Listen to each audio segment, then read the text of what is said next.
हां मी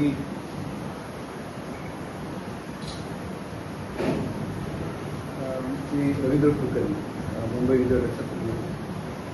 आता आम्ही वेगवेगळ्या जिल्ह्यामध्ये काही ठिकाणी इव्हन काही जिल्ह्याचे जर मोठा जिल्हा असेल तर इव्हन 2 ठिकाणी अशी वर्कशॉप ऑर्गनाईज करतो. एक खरं म्हणजे जसं NEP 2023 पासून पूर्ण महाराष्ट्रात इम्प्लिमेंट झाली आणि सुरुवातीला ती ऑटोनॉमस कॉलेज आहे. पंचम खेमराज महाविद्यालय ऑटोनॉमस. त्यामुळे पंचम खेमराज महाविद्यालयामध्ये 2023 मध्येच हे सुरू झालं NEPचे इम्प्लिमेंटेशन. आणि 2024 पासून सगळ्या जे नॉन ऑटोनॉमस म्हणजे जे स्वायत्त नाही असे सर्व महाविद्यालयामध्ये 2024 पासून सुरू झालं. त्यामुळे ऑटोनॉमस कॉलेजसाठी म्हणजे जे 2023 साली जे स्वायत्त महाविद्यालय होते त्यांच्यासाठी हे NEPचं 4थं वर्ष आहे. ज्यांच्याकडे ऑनर्स आणि ऑनर्स विथ रिसर्च हा प्रोग्राम सुरू झाला. आणि जे नॉन ऑटोनॉमस आहे स्वायत्त नसलेले महाविद्यालय अशामध्ये 3रं वर्ष आहे. म्हणजे आता एक 3रं वर्षाची म्हणजे नॅचरली त्याची 3 वर्षाची डिग्री एक्झामिनेशन अपेक्षित आहे 5वी आणि 6वी. तर त्या दृष्टीनं आपण काय काय अकॅडमिक फ्लेक्झिबिलिटी महाविद्यालयांनी दिली त्याचाही अभ्यास आणि त्या दृष्टीने त्यांची सगळ्याची सिस्टीम NEPच्या दृष्टीनं डिग्री प्रोग्रामच्या दृष्टीने व्यवस्थित लावावी. NEPनं जे काही 6 व्हर्टिकल्स दिले म्हणजे अभ्यासक्रम 6 व्हर्टिकल्समध्ये कसं घ्यायचं याची फ्लेक्झिबिलिटी त्यामध्ये दिलेली आहे. तर ती फ्लेक्झिबिलिटी कॉलेजने कशी घेतली आहे हे समजून घेणं हाही दुसरा त्याचा भाग आहे. आणि ती रेकॉर्डवर घेणे आणि आपण त्याच्या बाबतीतला जे काही पुढचं स्ट्रक्चरल सपोर्ट जो लागणार कॉलेजना तो स्ट्रक्चरल सपोर्ट पण द्यावा असा हे प्रामुख्याने उद्दिष्ट आहे. त्यामुळे आम्ही सगळेजण म्हणजे कुलगुरू कुलगुरू सर्व आमचे डीन्स आणि काही त्या विषयातले एक्सपर्ट फॅकल्टी आणि जे विशेषतः IT सिस्टीममध्ये जे एक्झामचं IT कोऑर्डिनेट करतात असं सगळं ग्रुप हा वेगवेगळ्या ठिकाणी जातो. त्या दृष्टीनं आजचा हा आम्ही इथं वर्कशॉप ऑर्गनाईज केला. जसं हरमल सरांनी आता आपल्यासमोर सांगितलं की यावर विविध कॉलेजचे प्राचार्य सिंधुदुर्ग जिल्ह्यातले प्राचार्य त्यांचे जे NEP बघणारे कन्सर्न कोऑर्डिनेटर प्राध्यापक त्याचे IQAC कोऑर्डिनेटर अशी सगळ्यांची बैठक इथं आहे. त्याच्यात माझे जे कलिग प्राचार्य बांबाडेकर सर जे डीन कॉमर्स अँड मॅनेजमेंट आहेत आणि प्राचार्य सुचित्रा नाही जे असोसिएट डीन ह्युमॅनिटीज आहेत आणि ITचं जसं म्हणलं एक ITचा एक ऑफिसर असे सगळेजण तिथं आलेले आहेत. आता सुरुवातीला मी त्यांना संबोधित केलं. त्या दृष्टीनं 3ऱ्या वर्षाला काय काय तयारी करणं आवश्यक आहे स्वायत्त नॉन ऑटोनॉमस कॉलेजला ते त्यांच्यासमोर सांगितलं आहे.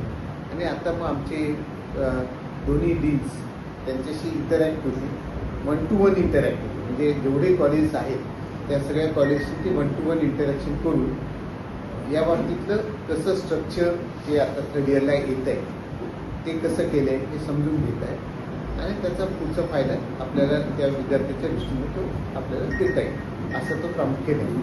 तर त्यामुळे जसे इथं आले तसे म्हणजे काही जण रत्नागिरी काही जण असं आम्ही साधारणतः 20 जुलै आपल्या 20 ऑगस्टपर्यंत करतो की जेणेकरून आमची सगळ्या 7 जिल्ह्यामध्ये मुंबई विद्यार्थ्यांचं जे ज्युरिस्डिक्शन आहे त्या ज्युरिस्डिक्शनची आमची तयारी चांगली होती. यानिमित्ताने जिथे जातो तिथं आम्ही विद्यार्थ्यांशी संवादही करतो की विद्यार्थ्यांचे काही अडचणी येतात त्याही समजून घेतो.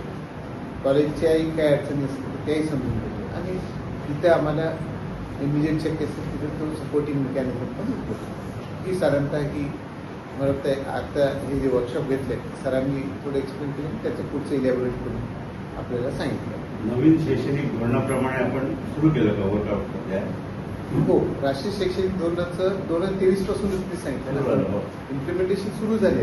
आता हे 3ऱ्या वर्षाला म्हणजे 3ऱ्या वर्षात जेव्हा तो जातो ना म्हणजे दर वर्षाला साधारणतः 44 प्रोजेक्ट असतात. पहिल्या वर्षाला 44, दुसऱ्या वर्षाला 44 प्लस 44 88 आणि 3रं वर्ष 132. त्यामुळे त्यांनी 88 क्रेडिटचं डिस्ट्रीब्युशन 6 वर्टिकल्स. आणि आता थर्ड इयर जी असते ती फोकस ऑफ डिग्री असते. त्यामुळे त्यांना जो विषय आता ज्या विषयामध्ये ते BSc BA BCom करत असतील तो त्या विषयातली ती थर्ड इयरची आहे. म्हणून आणि थर्ड इयरमध्ये त्यांना इंटर्नशिप आहे मुख्य. एक डिग्री कंप्लीट होण्यापूर्वी त्यांनी एखाद्या चांगल्या प्रोफेशनल ऑर्गनायझेशनमध्ये हँड्स ऑन ट्रेनिंग एक्सपोजर असं घ्यायचं आहे. मग त्याची ती एक मॅन्डेटरी रिक्वायरमेंट आहे डिग्री कंप्लीट होण्यासाठी. तर त्या दृष्टीने कॉलेजेसने प्रिपेअर व्हावं हे पण त्याचा प्रामुख्याने तो एक दुसरा महत्त्वाचा संदर्भ होता. आणि त्यानिमित्ताने म्हणजे आता पुढच्या सेमिस्टरमध्ये तर कॉलेजेसना वेगवेगळ्या प्रोफेशनल ऑर्गनायझेशनशी कनेक्ट करणे, त्यांना कनेक्ट करण्यासाठी काय स्ट्रक्चर्स सध्या अवेलेबल आहेत ते सध्या सांग. नवीन शैक्षणिक धोरणामध्ये म्हणजे आपल्या मुंबई विद्यापीठाच्या अंतर्गत सर्वाधिक महाविद्यालय ठाणे, पालघर, मुंबई आहे की कोकणात आहे? हां, सर्वात महाविद्यालय जे असतं ठाण्यामध्ये. ठाण्यामध्ये ठाण्यामध्ये म्हणजे कोकणाचाच भाग आला. हा कोकणाचा भाग. ह्या संदर्भातले अभ्यासक्रम नवीन शैक्षणिक धोरणात आहेत का हां कोकणाशी संबंधित? हां, म्हणून त्याच्यामध्ये तुम्हाला 6 वर्टिकलची तुम्ही रचना बघितली तर त्यातला 2 महत्त्वाचे भाग आहेत. म्हणजे जसं कोर डिग्री मायनर डिग्री हा भाग आहेच आणि त्याची रचना त्या अभ्यासक्रमाप्रमाणे असतेच. पण आपल्याला जे मी स्किल म्हणतो आणि ओपन इलेक्टिव्हचं खरा अर्थ खुले दालन नसतं. म्हणजे त्यांनी कुठलेही विषय नाही. हे करताना आम्ही 2 वर्षापूर्वी थोडा वेगळा माध्यम वापरला. आम्ही एक क्लस्टर सिस्टीम केली. सर स्वतः एका क्लस्टरचे प्रमुख आहे. म्हणजे 8 ते 10 जिओग्राफिकल प्रॉक्सिमिटीनुसार 8 ते 10 कॉलेजचा समूह म्हणजे क्लस्टर कॉलेज. आणि त्याला त्या क्लस्टरला मॉनिटर करणारं त्यातलं ऑटोनॉमस A ग्रेड नॅकच्या दृष्टीनं असं चांगलं असलेलं कॉलेज ते लीड करतो. तर यांना आम्ही त्यावेळेस 23-24ला म्हणजे कारण 24चं हे पहिलं वर्ष होतं NEP एक्रिडिटेशनचं नॉन ऑटोनॉमससाठी. त्यामुळे ओपन इलेक्टिव्ह आपल्याला काय देऊ शकतो. आता ऑटोनॉमस कॉलेजचे ओपन इलेक्टिव्ह ते स्वतः डिझाईन करतात. पण नॉन ऑटोनॉमसला युनिव्हर्सिटीची बोर्ड ऑफ स्टडीज देते. त्यामुळे बोर्ड ऑफ स्टडीजनी सगळ्या क्लस्टर्सना नीट कॉलेजला विनंती केली की माझा तो प्रश्न नाही. आम्ही सांगतो ना पूर्ण आपल्या कोकणाशी सागर आहे, सह्याद्री आहे, बरोबर की नाही, पर्यावरण आहे, शेती आहे. ह्या पार्श्वभूमीवर काय आपल्या मुलांसाठी आहे का? हो तेच सांगण्याचं. तर आपलं म्हणजे हे जे मी सांगितलं मी तो फीडबॅक बोर्ड ऑफ स्टडीजनी सगळ्या कॉलेजकडून तो फीडबॅक मागितला क्लस्टर सिस्टीम मार्फत. आम्ही ते 913 कॉलेजशी संपर्क नाही केला. पण आमचे जे 105 क्लस्टर त्या 105 क्लस्टरच्या माध्यमातून सगळ्यांना कम्युनिकेट केलं की तुमच्या जिओग्राफिकल ज्युरिस्डिक्शननुसार काय काय कोर्सेस तुम्हाला महत्त्वाचे वाटतात ते पॅकेज तुम्ही कळवा, ते एरियाज कळवा. बोर्ड ऑफ स्टडीज त्याप्रमाणे डेव्हलपमेंट करा. आणि मग तुम्हाला लक्षात येईल की जर तुम्ही ओपन इलेक्टिव्हचं जवळपास 500 वेगवेगळ्या कोर्सेसचं बास्केट आहे. तर ते बघितलं तर त्यामध्ये त्या जिओग्राफिकचं प्रतिबिंब आहे.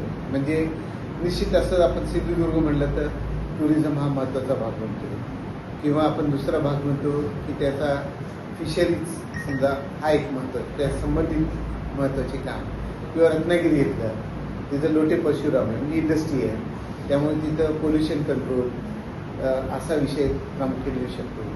किंवा ॲनालिटिकल टूल्स येतात त्याच्यामध्ये. आणि जसं मुंबई आला तर मुंबईच्या दृष्टीनं बँकिंग अँड फायनान्स हा महत्त्वाचा विषय बनतो. तर अशा विषयातले विषय अशा स्पेशलायझेशन्समधले विषय ओपन इलेक्टिव्ह आणि स्किल एन्हान्समेंटमध्ये इन्कॉर्पोरेट व्हावे असा तो आम्ही त्यावेळेस प्रयत्न केला. त्यातून आम्हाला चांगल्या प्रकारची विषयांची रचना मिळाली आणि त्यातून तो पुढं आला. त्याचा दुसरा भाग म्हणजे आता तो फक्त आपण हे राष्ट्रीय शैक्षणिक धोरणातून आम्ही तो केलेला एक प्रयोग. आणि दुसरा प्रयोग जो तुम्हाला इथं सांगणं महत्त्वाचं आहे तो म्हणजे Rajiv Gandhi science and technology. कारण एक भाग आहे त्या विद्यार्थ्यांना ते स्किल्स देत त्या जिओग्राफीशी संबंधित आणि दुसरा भाग आहे त्या जिओग्राफीशी संबंधित जे काही महत्त्वाचे विषय त्याच्या संबंधातलं संशोधन करणं आणि त्यावर पुढं उद्योग समूह आणणं. तर आम्ही Rajiv Gandhi science and technology Maharashtra सरकारचा उपक्रम आहे ते मुंबई विद्यापीठाला 50 लाख रुपये रिसर्च प्रोजेक्टसाठी देतात. तर हे रिसर्च प्रोजेक्ट देताना आम्ही प्रामुख्याने 3 जिल्ह्यांचा विचार केला. तो म्हणजे रत्नागिरी, सिंधुदुर्ग आणि पालघर या 3 जिल्ह्यांचा. आता ठाणे कोकण विभागात म्हणलाय तुम्ही, पण ठाणे आता तसं मुंबईच्या जवळ असल्यामुळे आम्ही गृहीत धरू तिथं बऱ्यापैकी त्यांना अपॉर्च्युनिटीज मिळतात, रिसर्च अपॉर्च्युनिटी. पण या 3 जिल्ह्यातल्या विद्यार्थ्यांना आणि प्राध्यापकांना फंडिंग अपॉर्च्युनिटी पण मिळाली पाहिजे त्या विषयात रिसर्च करायचं. म्हणजे समजा आपण म्हणतो की या भागात फळसंपदा भरपूर, आंबे आहेत, समजा फणस आहे, पण फळांचा सर्वात मोठा इश्यू आहे की त्यांचं प्रिझर्वेशन आवश्यक आहे, पेरिशेबल असल्यामुळे प्रिझर्वेशन आवश्यक आहे. दुसरा पार्ट आहे त्या बाबतीतले काही प्रॉडक्ट्स मला डेव्हलप करणं अपेक्षित आहे. हे फळ उदाहरण दिलं. पण आपल्या या 3 जिल्ह्याचं एक कॉमन वैशिष्ट्य काय की या 3 जिल्ह्यामध्ये ही जी काही संपदा आहे संपूर्ण नैसर्गिक संपदा आहे ती खूप मोठी आहे आणि त्याच्यावर आधारित उद्योग या आता हे उद्योग कसे येतील तर त्यावर संशोधन होणं आवश्यक आहे. तर त्यामुळे आम्ही कंपल्सरी काय केलं की Rajiv Gandhi science and technology फक्त इथल्याच कॉलेजच्या प्राध्यापकांना ती मिळते. म्हणजे मुंबई, ठाणे, नवी मुंबई इथल्या प्राध्यापकांना त्या स्कीममध्ये अप्लाय करायला परवानगी नव्हती. करायचं असेल तर त्यांनी इथल्या कॉलेजसोबत टायअप करून को इन्व्हेस्टिगेटर व्हायचं, पण प्रिन्सिपल इन्व्हेस्टिगेटर म्हणजे जो मुख्य काम करणार तो या 3 जिल्ह्यातल्या कॉलेजमधलाच असावा. आणि आम्ही पहिल्या टप्प्यात 10 प्रोजेक्ट दिले, ज्याच्यामध्ये 5 ते 6 लाखाचे असे वेगवेगळे ग्रँट्स त्यांना दिल्या. त्या 10 मला वाटतं 9 प्राध्यापक त्या ग्रुप होते, म्हणजे एक प्राध्यापक नाही, 2-3 ग्रुप होते. त्यांना आम्ही वैयक्तिक मॉनिटर केलं आणि ते मॉनिटर करून या बाबतीतलं व्यवस्थित त्याचे पेटंट्स यावे, टेक्नॉलॉजी डेव्हलप व्हावी, हा भाग आम्ही तो केला आणि तो चांगला सक्सेसफुल झाला. एक सायकल पूर्ण झाली तर दुसऱ्या सायकलला गेली. आणि मुख्य म्हणजे या सगळ्या 9 प्राध्यापकांचा आम्ही जे राजीव गांधी सायन्स अँड टेक्नॉलॉजीचे प्रमुख आहेत अनिल काकोडकर, आपण सगळे ओळखतात, त्यांच्यासोबत त्यांचा डायलॉग घडून आणला आणि ते समजून की यांनी कशी टेक्नॉलॉजी गेली. आता आम्ही दुसऱ्या सायकलला जातो. म्हणजे 2 प्रकार आम्ही केले की या प्रामुख्याने या जिल्ह्यांसाठी. एक म्हणजे तसे अभ्यासक्रम यावे आणि दुसरं म्हणजे त्यांना संशोधनाच्या तशा अपॉर्च्युनिटी द्याव्या आणि त्यासाठी लागणारा निधी त्यांना उपलब्ध करू. त्याला आधारित आता नोकऱ्या जवळपास कमी होत आल्या. आपली मुलं आपल्या जमिनी किंवा काय असूनही बाहेर नोकरीला जातात. त्याच्यासाठी जर जसं मॉडेल कॉलेज करायला आहे तसं वेंगुर्ल्याला मला वाटतं सागरी संशोधन भूमिपूजन झालेलं, काय झालं माहित नाही आता पुढे ते राहिलं. आपल्याकडे विद्यापीठाचं उपकेंद्र होणार होतं घरातला, नंतर आंबोलीला अशी चर्चा आहे. ते पुरतं आहे बरोबर ना, पण ते काय फुल फेज मध्ये नाही आहे, लोकांच्या लक्षातच नाही. कुठेतरी इमारत बांधणार होते 50 एकर मध्ये. वेंगुर्ल्याला सागरी संशोधन केंद्राचं भूमिपूजन माझ्या माहितीप्रमाणे आपले राज्यपालांनी केलं होतं. 22 सागरी संशोधन म्हणजे सागराशी संबंधित आहे. हो बरोबर. त्याची नेमकी काय आहे आता त्याचा पुढचा जो भाग झालाय म्हणजे सागरी त्याच्यामध्ये मधला एक पिरियड जो गेला ज्यावेळेस इन्चार्ज होते, पण नंतर मग आपण तोच परत मोठ्या प्रमाणावर घेतला आहे. आणि कारण यासाठी सागरी संशोधन केंद्र हे होण्याच्या दृष्टीनं आपण विद्यापीठामध्ये centre of excellence in marine studies स्थापन केले. त्यांचं ते सागरी संशोधन केंद्र वेंगुर्ल्याला होतं. आता आपल्या सर्व जिल्ह्यांसाठी आमचे 3 इन्क्युबेशन सेंटर्स कलिना कॅम्पसमध्ये ऑलरेडी 5 वर्षापासून ते चांगलं काम होत आहे. एबीयू आयडियाज त्याचं नाव आहे. रत्नागिरीला दुसरं झालं ते सिंधुदुर्गला सपोर्ट करेल. सिंधुरत्न असं मला वाटतं गव्हर्नमेंट ऑफ महाराष्ट्राचं एक स्कीम त्याच्यामध्ये पण ते सहभागी होती.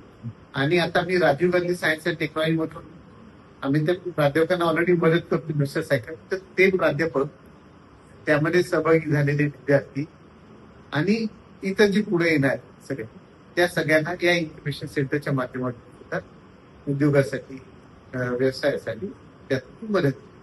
त्यामुळे दोन्ही भाग आमच्याकडून होत आहेत. जे मुंबई विद्यापीठाचं उपकेंद्र होतं आणि जे नव्याने उभारलं झालं होतं त्याचं पुढे काय झालं ते प्रत्यक्षात काय नेमकं वेगवेगळे ते सांगितलं ओशन मॉडेलिंग सेंटर आपल्या झाडाला मंजूर झालं होतं, जागा होती, पण तिथून मला वाटतं आंबोलीला करायचं वगैरे असं काहीतरी होतं. हे तात्पुरतं म्हणून उपकेंद्र आपण गावांकडे सुरू केलेलं आहे. हा हा बरोबर मूळ इमारत बांधून वगैरे केंद्र उपकेंद्र सुरू करायचं हा हे धोरण होतं. हा बरोबर त्यासाठी धाराची जागा दिली होती आता मला वाटतं शहर कामासाठी त्यांनी हो, हो, हो. महाराष्ट्र सरकार असं तेव्हा काय झालं?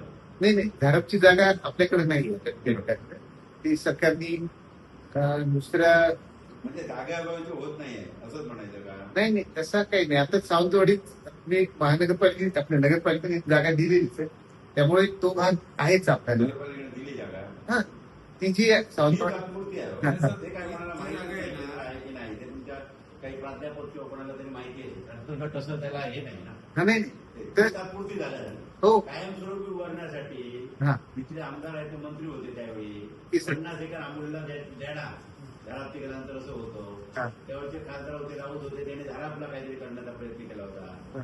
असा जो घोळ आहे जागेचा तो सुटला नाही जागा नाही आहे बरोबर ना हा. ते आपण लक्ष घालणार आहोत ह्या नेमक्या प्रकारामध्ये हा नाही माहित नसेल तर लक्ष घालणार एक तर आहे दोन्ही गोष्टी का मी प्रकल्प म्हणतो त्या म्हणजे माहित नसं हा माहित आहे मला सगळं.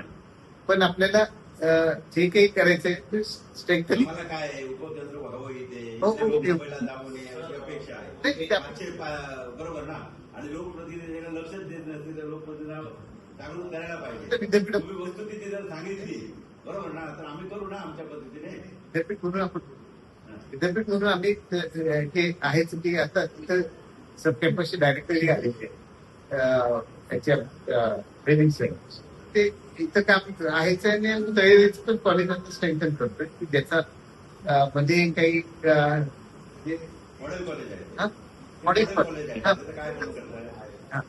हा?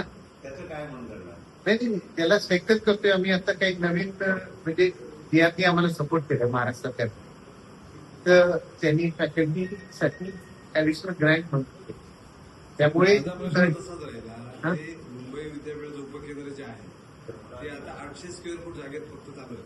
तुम्ही म्हणताय म्हणजे ती- जागा दिली हो. फक्त 800 स्क्वेअर फूट जागा आहे मग भविष्यात ते होणार की नाही नाही होणार ते तर नक्की करा कुठे होणार विद्यार्थी आहेत ते आता एवढं कमी झाले आहेत म्हणजे अक्षरशः मुलाला बसायला पण जागा नाही अशी परिस्थिती आहे. दोन वर्षापूर्वी जागा दिली आहे म्हणून तिच्या विद्यापीठाचं उपकेंद्र सुरू आहे. सिनेट सदस्यांनी पण विद्यापीठाकडे मुंबईमधले जे सिनेट सदस्य आहेत त्यांनी तक्रार केली त्याच प्रश्नाला जोड प्रश्न आहे.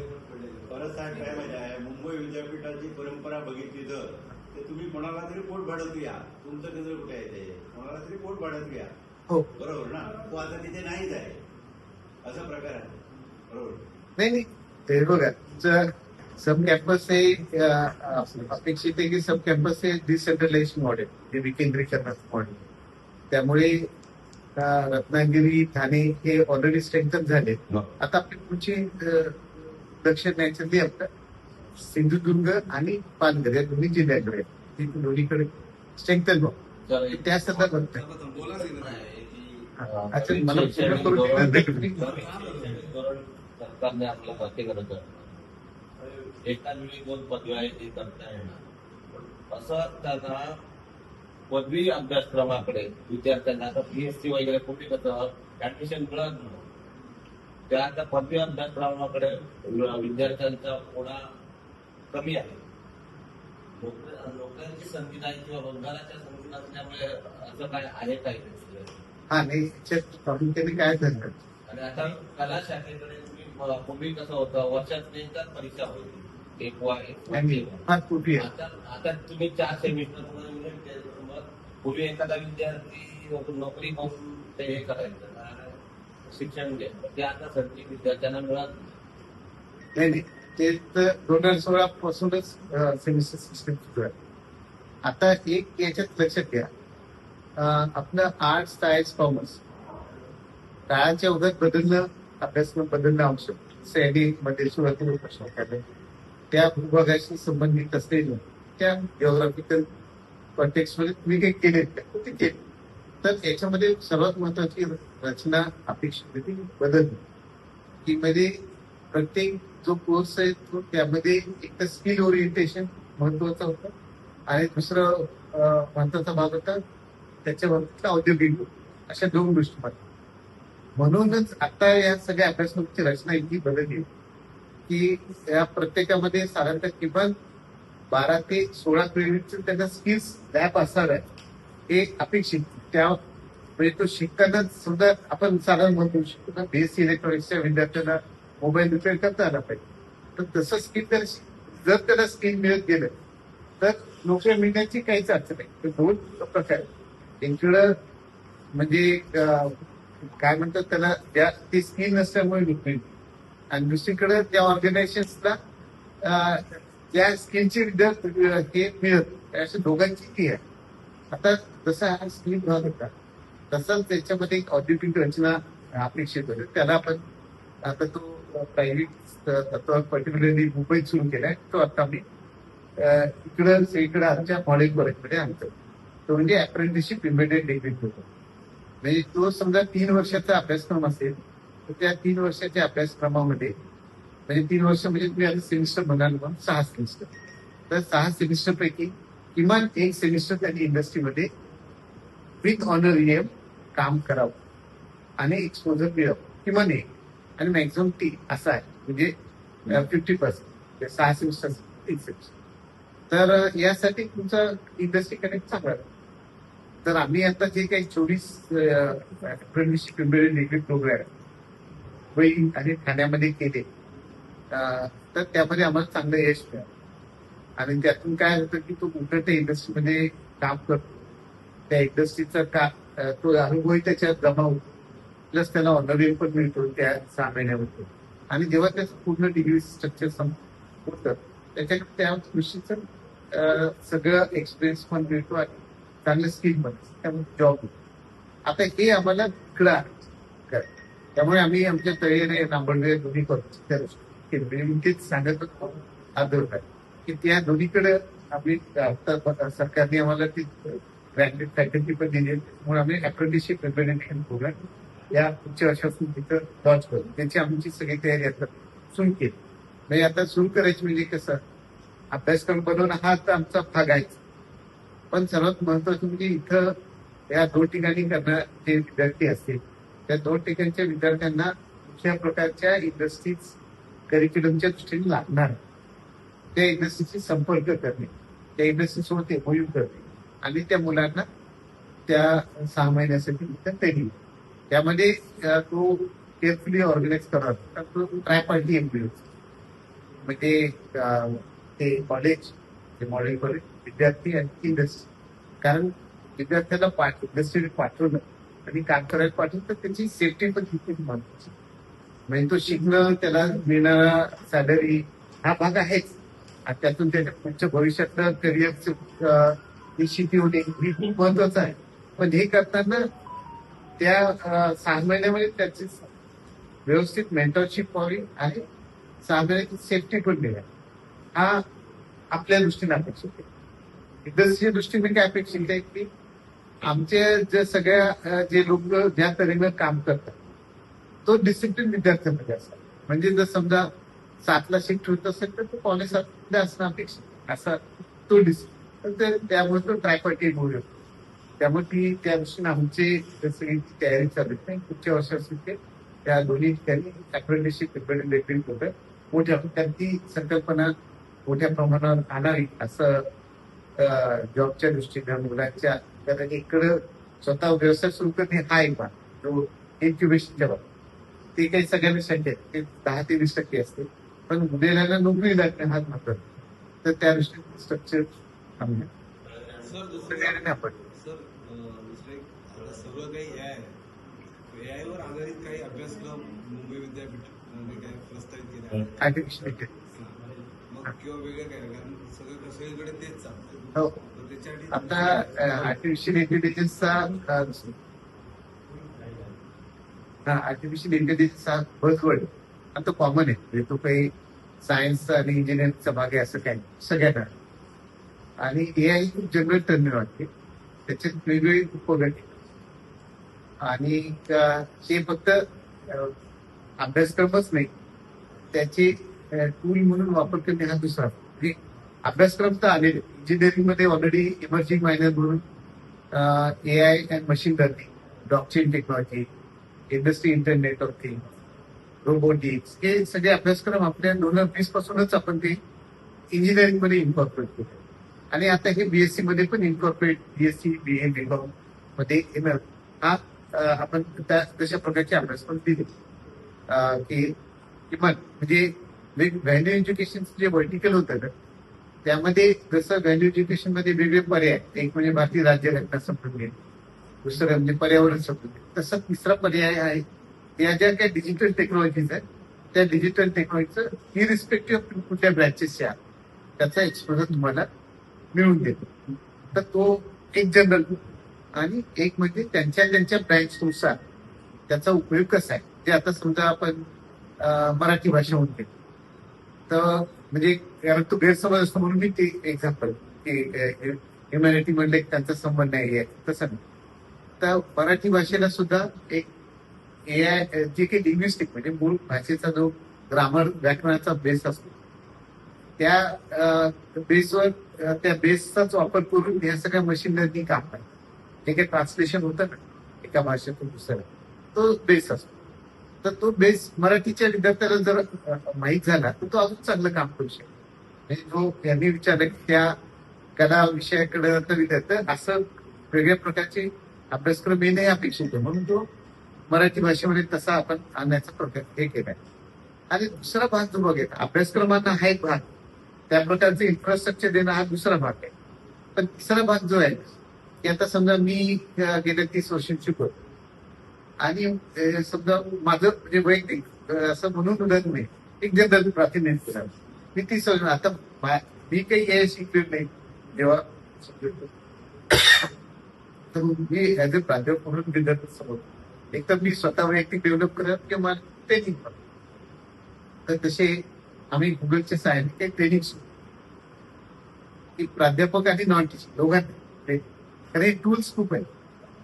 प्राध्यापकाला त्याचा फायदा कसा आहे एक अभ्यासक्रम नोकरी म्हणून तो भाग मी तुम्हाला ऑर्डर पण दुसरा भाग काय की प्राध्यापकाला त्या एआय टूलचा वापर करून शिकवण्यासाठी कसा फायदा घेत आहे. म्हणजे आता मी एका क्लासमध्ये मी म्हटलं की 60 विद्यार्थी 60 वेगळ्या तऱ्हेचे असतात. मी काही पर्सनलाइज शिकू शकत नाही. त्यामुळे मला बऱ्यापैकी तो अप्रोच असा केला की 60 जणांना शिकवताना एक कॉमन मॉडेल वापर त्याच्यात दिगर विद्यार्थ्याचं नुकसान होण्याची शक्यता असते आणि जो ज्याला खूप शिकायचं असतं त्याला ते पूर्ण एक्सपोजर मिळत असतं. तर पर्सनलाइज लर्निंग मॉडेल हे एआय टूल मध्ये पॉसिबल. तर ते त्याच्यावर खूप चांगले टूल्स आहेत एआय आणि ते ओपन सोर्सेस मध्ये उपलब्ध त्याला पैसा वेगळा लागत नाही. तर ते टूल्स प्राध्यापकांना माहिती आहे. आम्ही वर्कशॉप सुरू केले. एक वर्कशॉप घेतला त्यातून चांगला रिस्पॉन्स मिळाला. तसंच प्रशासनामध्ये पण त्याचा वापर चांगला करतायत. म्हणजे जे रिपिटेबिलिटी जे असते मॅन्युअलवर तर त्याला एआय टूल्सने हे देऊन अल्टरनेटिव्ह देऊन आपण चांगल्या प्रकारचं प्रशासनाची इफिशियन्सी वाढवण्याचं करू शकतो. तर तशी आमची ट्रेनिंग झाली आणि आता आम्ही ते हळूहळू ट्रेनिंग जिल्हा स्तरावर आज आम्ही कॅम्पस पहिला घेतला. कॅम्पसवर सक्सेस मिळाला आम्हाला. मग आता आमच्या गुगल सोबत गुगल सोबत काम करणार आहोत. आणि हे टूल्स खूप आहेत पण आपण ज्या तऱ्हेने वापरतो ते काही फारसं इंटेलिजंट वे ऑफ नाही. ज्या तऱ्हे चॅट जीपीटी किंवा जेमिनी विद्यार्थी वापरतात तो बरोबर नाही. तर त्याचा व्यवस्थित वापर करण्यासाठी सुद्धा ज्ञान लागतं आणि त्याला एक प्रॉम्प्टिंग कारण तुम्ही देतात त्याला कीवर्ड्स देतात. ते कीवर्ड्स देण्याची पण एक पद्धत असते. त्याचं एक टेक्निक असतं आणि त्याच्यात काही सेफ्टी सुद्धा वापरावं लागतं कारण शेवटी तुमची पण ओन सेफ्टी तुमची ओन इन्फॉर्मेशन त्यात जात नाही हे पण तुम्हाला बघावं लागतं. या प्रकारचं ट्रेनिंग अगदी वैज्ञानिक ट्रेनिंग याच्यात आवश्यक आहे. ते पण ते विद्यार्थ्यांना म्हणजे एक अभ्यासक्रम म्हणून वेगळा भाग आणि दुसरा भाग म्हणजे त्याचा वापर जनरल सगळ्यांचा विद्यार्थ्यांनी त्याचा कसा वापर करावा, प्राध्यापकांनी कसा करावा, नॉन टीचिंगनी कसा करावा, आम्ही म्हणून किंवा ऑथॉरिटी म्हणून आम्ही त्याचा कसा करावा याची सगळ्यांची मापदंड समजून घेणे महत्वाचं. तसं पण आहे सिस्टम.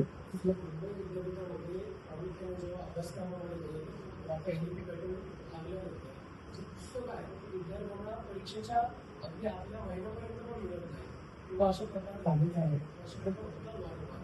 त्यावर काही धोरणात्मक निर्णय तुम्ही घेणार आहात का? किंवा अभ्यासक्रम जो आहे ज्याच्यावर पेपर द्यायचा आहे ते आधी 15 दिवस सुद्धा मुलांच्या हातात काही वेळ मिळत नाही. त्यांना मोबाईलवर ऑनलाईन ते सगळं बघावं लागतं. पुस्तक मिळत नाही. यावर तुम्ही असं उदाहरण विचारत देता येईल. अनेक वेळा अशी उदाहरणं ते आहेत. काय दोन आहेत. मागच्या वेळी सुद्धा जेव्हा NEP पॅटर्न लागू झाला होता की अनेक विषयांची पुस्तकं म्हणजे सिलेबस हा प्रिंटिंगच झाला नव्हता विद्यार्थ्यांचा किंवा हे मुलांपर्यंत पुस्तक नाही की सिलेबस. पुस्तक नाही की सिलेबस करत नाही. हा म्हणजे मला स्पेसिफिक करत नाही. हा. अभ्यासक्रम जेव्हा नवीन बदलतो जुना अभ्यासक्रम सोडून नवीन अभ्यासक्रम जेव्हा येतो तेव्हा त्याचं जे पुस्तक आहे प्रिंट आहे ती मुलांपर्यंत परीक्षेच्या आधी महिनाभर सुद्धा पोहोचत नाही. मला एक स्पेसिफिक उदाहरण सांगा. बऱ्याचदा असं झालं नाही बरंच एक उदाहरण सांगा ते लगेच त्याचं उत्तर. नाही म्हटलं तरी त्याला मागच्या 2-4 वर्षात किंवा 5 वर्षात बघितलं तर मुंबई विद्यापीठात जे काही असे बदल होतात किंवा बदललेला सिलेबस मुलांना PDF स्वरूपात द्यावा लागतो प्राध्यापकांना किंवा ऑनलाईन म्हणतात की सिलेबस म्हणतात म्हणून मी डिफरन्शिएशन दिलं. सिलेबस तुमचा तयार असतो पण त्याचं जे प्रिंटिंग पुस्तक जे आहे ते मुलांपर्यंत पोहोचायला विलंब होतो. इव्हन ते नाही मला मुलांपर्यंत त्याची क्लॅरिटी म्हणून क्लॅरिटी द्या की सिलेबस म्हणून तुम्ही म्हणताय का त्या विषयाचं संबंधित संदर्भ पुस्तक म्हणतात.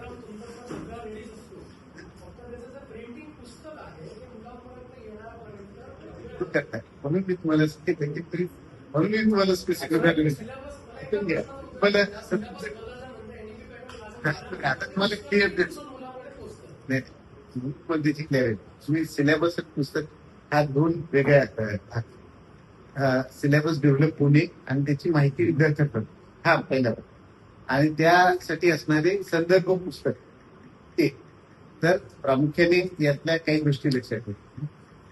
ते जेव्हा सुद्धा सिलेबस बदलतो किंवा चेंजेस होतात मी त्यामध्ये तुम्हाला एक सुरुवातीला उदाहरण दिलं. मी सुरुवातीला नसा होतो एक उदाहरण दिलं आम्ही खालून बरं म्हणजे खालून आम्ही क्लस्टर सिस्टीम मधून फीडबॅक घेतला आणि मग त्या फीडबॅकच्या आधारावर सिलेबस इथून मागवले. समजा की सिंधुदुर्गचे जे क्लस्टर्स त्या कुठल्या कॉलेजला विचारते या विषयातील तुम्हाला जिओग्राफी दृष्टीने काय अभ्यास नव्हतं आणि मग आम्ही रचना उत्तर तर याच्यामध्ये दोन भाग जसा सिलेबस बनतो त्याचे टप्प्याटप्प्याने बनतो म्हणजे कारण NEP च्या दृष्टीनं जेव्हा सिलेबस बनतो तेव्हा बोर्ड ऑफ स्टडी त्या वेगळ्या रचनामध्ये बनतो वेगळ्या म्हणजे बोर्ड ऑफ स्टडीज समजा फिजिक्सची बोर्ड ऑफ स्टडीज आहे तर फिजिक्सची बोर्ड ऑफ स्टडीज फिजिक्स विषय घेऊन डिग्री घेणाऱ्या विद्यार्थ्यांसाठी एक सिलेबस आणि फिजिक्स मायनर घेणाऱ्यांसाठी वेगळा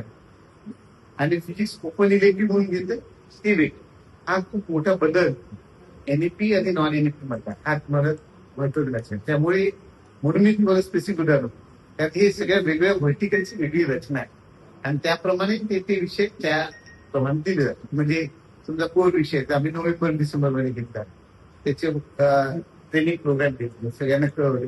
मी पण स्वतः खूप ठिकाणी गेलो म्हणजे आता इथे आलो मी पालघरलाही गेलो वाड्यालाही गेलो तर आम्ही सगळे तिथे जाऊन स्वतः कारण या बाबतीतलं नवीन आहे नुसतं सिलेबस समजवलं नाही सिलेबसचे काय त्याच्यात कारण असेसमेंट मेथड पण बदलते असेसमेंट मेथड पण समजावून सांग त्यामुळे या बाबतीतला असा कुठेही झालेला आहे. आता बेसिकली काय संदर्भ ग्रंथ किंवा हे बदलत नाही ते लक्षात म्हणजे मी फक्त अपडेट होतात म्हणजे नवीन जे पुस्तक येतात ते आपण ऍड करतो त्या विषयाला मी त्या सिलेबस मध्ये ते दिले जातात. सिलेबस मध्ये त्याचं समजून घेणे दोन प्रकार एक म्हणजे तो कुठला कोर्स जेव्हा देतो त्या कोर्सचं ऑब्जेक्टिव्ह काय कशासाठी दिला हा मोठा बदल पूर्वीच्या याच्यामध्ये म्हणजे मी जेव्हा कोर्स कुठलाही सिलेबस घ्या तुम्हाला ते लगेच दिसेल की एक कोर्स घेतल्यानंतर त्याचा आउटकम काय कशासाठी आपण कोर्स शिकतो हा पहिला जो प्राध्यापकासाठी असतो की तुम्हाला या तऱ्हेने शिकवायचं याचे 6 आउटकम अपेक्षित आहेत त्या 6 आउटकम त्या युनिटशी संबंधित आहेत त्याप्रमाणे शिकवणार. दुसरं युनिट वर थर्ड त्याचं वेगळे संदर्भ ग्रंथ त्या संबंधित त्यामुळे हे सगळं व्हेरी ऍडव्हान्स झाले दरवर्षीच्या प्रमाणे झाले आणि आम्ही त्याबाबतीत ते ट्रेनिंग प्रोग्राम पण घेतो म्हणजे फिरतोय त्यासाठी पूर्वी ते नव्हतं जेव्हा तुम्ही नॉन एनईपी म्हणत असाल ना, तसं कुणी मुख्यवरती सांगायला येतं असं झालेलं नाहीये. हे आपण 3 वर्षात काळजीपूर्वक केलं आणि भरपूर वर्कशॉप घेतली आणि भरपूर स्कूल कनेक्ट प्रोग्राम पण केले. स्कूल कनेक्ट मध्ये विद्यार्थ्यांना म्हणजे आताच्याच विद्यार्थ्यांना नाही, शाळेतल्या विद्यार्थ्यांना भविष्यात काय बदल होते ते पण सांगणं पण केले. म्हणजे खूप मोठ्या प्रमाणात शाळांशी संपर्क करणे, त्यांना समजून सांगणे. जेव्हा ती येते तेव्हा त्यांना ती माहिती ऑलरेडी असते. सर एवढं आम्ही सगळं माझा एक वेगळा प्रश्न आहे. किती टक्के आम्हाला 100% झाली की काय करायचं? शैक्षणिक राष्ट्रीय शैक्षणिक धोरणाची 100% अंमलबजावणी 2024 2023 महाराष्ट्रामध्ये स्वायत्त महाविद्यालयामध्ये आणि युनिव्हर्सिटी कॅम्पसेसला आहे. त्यामुळे त्या प्रकारची रचना तिथे आहे आणि 24 पासून महाराष्ट्रातल्या सगळ्या महाविद्यालयांमध्ये ती पूर्ण पूर्ण सगळ्या म्हणजे सगळे विद्यापीठ सगळे महाविद्यालय. आता त्याचे टप्पे जे म्हणत असाल तर तसे आता म्हणजे काय होईल, समजा सरांचं स्वायत्त महाविद्यालय, सर आता 4थ्या वर्षाच्या एनईपीला, त्यामुळे त्यांच्याकडे एनईपी मधला एक स्पेसिफिक जो महत्वाचा पार्ट होता तो काय, तो ऑनर्स 4 वर्षाच्या हा फरक होता. तर तो आता इथे पहिला. तर अशा टप्प्यानुसार म्हणलं तर खूपच, पण एनईपी इम्प्लिमेंटेशन 100% 24. आता सर यांच्याकडे ऑनर्स आलं, ऑनर्स विथ रिस्क ते सगळ्या स्वायत्त मार्ग म्हणजे 62 स्वायत्त. आणि हे जे नॉन ऑटोनॉमस आहे आता ते 3रं वर्ष आहे, त्यांच्याकडे इंटर्नशिप पाहिजे काय. तर असं एनईपीच्या एकंदरीत त्या वर्टिकलनुसार ते येत आहे आणि असा टप्पा पुढे जातो. आपण आता 4थ्या वर्षात विद्यार्थ्यांच्या मनात कन्फ्युजन आहे ऑटोनॉमस आणि नॉन ऑटोनॉमस त्याच्याबद्दल एखाद्या महाविद्यालयाचा अभ्यासक्रम म्हणजे तिथला पॅटर्न ते जर कॉलेजला घेतलं की पुढे आपल्याला सुट्टी आहे का, त्याच्या संदर्भात गव्हर्नमेंटने काहीतरी केलं पाहिजे. म्हणतात ना डॉक्टर एरियागोळीत करतात. मला प्रश्न आहे टर्मसाठी नॉन ऑटोनॉमस मध्ये अच्छा झालं म्हणजे त्याच्यात ऑटोनॉमस मध्ये काही सिलेबस कॉलेजचा हा तर लक्षात आहे. त्याच्यामुळे विद्यार्थी कन्फ्युजन होतात की या कॉलेजमध्ये घ्यायचं की नाही, बरोबर. घ्यायचं की नाही. परत इथं उत्तर जे झालं सिमिलर, कारण हा प्रश्न तिथे विचारलाय तिथं वेगळ्या अँगल विचारला, तुम्ही वेगळ्या अँगल विचारला. तुम्ही जर त्याने विचारलं तर अभ्यासक्रमाची इक्वेलन्स बाबतीत विचारला आणि तुम्ही संधी बाबतीत. आता स्वायत्त महाविद्यालय ही कन्सेप्ट युजीसीने चांगल्या प्रकारे राबवली आणि मुंबई विद्यापीठामध्ये जवळपास 135 ऑटोनॉमस कॉलेज आता 23ला 62 होती आता. तर स्वायत्त महाविद्यालयाची रचना अशी असते की त्यांना अभ्यासक्रमाची फ्लेक्सिबिलिटी आणि त्या प्रकारे तर अभ्यासक्रमाची विद्यापीठाची रचना म्हणजे कशी, बोर्ड ऑफ स्टडीज ते डिझाईन करतं, फॅकल्टी अप्रूव्ह करतं, बोर्ड ऑफ डीन आणतं, अकॅडमिक वर्ष फायनल करा ते इम्प्लिमेंट. त्यामुळे त्या टप्प्यात स्वायत्त कॉलेजला त्यांनी तीच रचना त्या कॉलेजमध्ये, त्यामुळे त्या कॉलेजना अभ्यासक्रम वेगवेगळ्या तऱ्हेने तयार करण्याची फ्लेक्सिबिलिटी दिली. म्हणजे तो कसा असतो की आम्हाला जेव्हा एखादा अभ्यासक्रम द्यायचा आहे तर आम्हाला सगळ्या कॉलेजचा विचार करतो. त्यामुळे त्याच्याबद्दल तुम्ही बोला हे जेव्हा विद्यार्थ्यांच्या मनात जे विद्यार्थ्यांनी ऑटोनॉमस आणि ते संधी आहे का, काही फरक आहे. नाही नोकरीला गेल्यानंतर ऑटोनॉमस संलग्न आहे पण ते मुलांच्या डिग्री मध्ये मुंबई विद्यापीठ स्वायत्त असं विद्यार्थ्यांनी काळजी करू नये. ते फरक आहे. स्वायत्त आणि गैर शेवटी बघा स्वायत्त कॉलेज सुद्धा जरी अभ्यासक्रम बनवत असतील ना तरी त्यांना गाईडलाईन्स आहे. ते असं काय ट्रॅकअप नाही करत त्याला. विद्यार्थ्यांच्या मनामध्ये हा नाही तो काही संभ्रम पदवीचा माझा एक प्रश्न आहे. म्हणजे काय म्हणतं काय माझा एक वेगळा प्रश्न आहे. ठीक आहे एकदम बेस्ट आहे. तो सिंधुदुर्ग जिल्ह्याचे प्रश्न आहे, रत्नागिरी जिल्ह्याचे प्रश्न वेगळे आहेत. स्वायत्त काय करतात की इथले जे प्रश्न आहेत फॉर एक्झाम्पल सर सांगितलं पण आता हॉर्टिकल्चरचे आहे काय त्याच्यानंतर फिशर की आपल्याला या चांगल्या पद्धतीचे आहे बघायचं आहे. असे जे काही प्रश्न आहेत त्या प्रश्नांचा अवलोकन करण्यासाठी काही जे काही टॉपिक्स आहेत ना ते आपण काय करतो ऑटोनॉमसमध्ये घालतो आणि त्याच्या मार्फत काय कौशल्य तरी त्याच्यामध्ये इंटरप्रेट करण्याचा प्रयत्न करतो आणि ती मुलं कशी बदलण्याक्षम होत नाही ते आम्ही ते पाहतो. कारण पूर्णपणे मुंबई आवाज एवढा मोठा आहे त्यामुळे ते स्वायत्त महाविद्यालय असे कधी सर बाकी माझा एक विद्यार्थ्यांना समान संधी. शेवटी डिग्री फक्त मुंबई मिळते बरेच विद्यार्थ्यांचे पालक विद्यार्थी आहेत. नाही काही अरे आता विजय ठीक आहे पदवी तर कुठं सुद्धा काही आहेत ना. स्वायत्त ते बोला, ते म्हणतात की खेळायचं नाही तसं काय मी चांगले काय सर एक माझा असा प्रश्न आहे कुलगुरू म्हणून तुम्हाला. नेपाळमध्ये जरा वेगळा प्रश्न आहे. नेपाळमध्ये मुलांनी हेअरकटवर बंधन घालू नये, मुलांच्या हेअरकटवर असा एक निर्णय घेतला. तसंही प्रश्न मला कुलगुरू म्हणून तुमचं काय मत आहे? नाही तसे प्रश्न कॉम्प्युटरच्या शैक्षणिक आता आपण ए अँड डिजिटल बद्दल बोललो. आता हे पुस्तकं बंद होऊन असं काही येऊ शकतं का उद्या डिजिटल अभ्यास विद्यापीठ असं काय करण्याची वगैरे काय योजना? सॉफ्ट कॉपी हो. म्हणताय काय म्हणजे कसं आहे? आणि आता Regular अभ्यास जवळपास बंद होत चालली आहे. कागदी हे सगळं बंद चाललंय बरोबर. ई बुक Online शिक्षण, ई शिक्षण किंवा डिजिटल दोन्ही टीचिंग असं होऊ शकतं का? नाही, दोन्ही भाग आहे. मी शिक्षकच आहे. ओके मी पण दररोज शिकवूनच मी दररोज कामाला जातो. तर दोन्हीच इतकंच मत म्हणजे फक्त याचा ई बुक्स असेल किंवा ऑनलाईन लर्निंगचा फायदा आहे विद्यार्थी काय any time any place any physical कॉपीचं फिजिकल माझं काय असं विद्यापीठाचं धोरण होऊ शकतं का असा प्रश्न आहे. कम्प्लीट डिजिटल हो. आता त्या बाबतीतल्या डिजिटल युनिव्हर्सिटी म्हणून एक भारत सरकारने ऑलरेडी कन्सेप्ट आणली नाही 100% डिजिटल. पण आपल्यासाठी ब्लेंडेड मॉडेल आहे. आता आपण इन्व्हॉल्व केलेच आहे डिजिटल मॉडेल. आपल्या म्हणजे युनिव्हर्सिटीचं जर बघितलं तर 40% जे क्रेडिट आहे ते ऑनलाईन माध्यमातून घेण्याची परवानगी दिली. तेव्हा आता असेल ते ब्लेंडेड मॉडेल असेल. पण फिजिकल आणि डिजिटल या दोघांचं तितकंच महत्व कायम राहतं. चला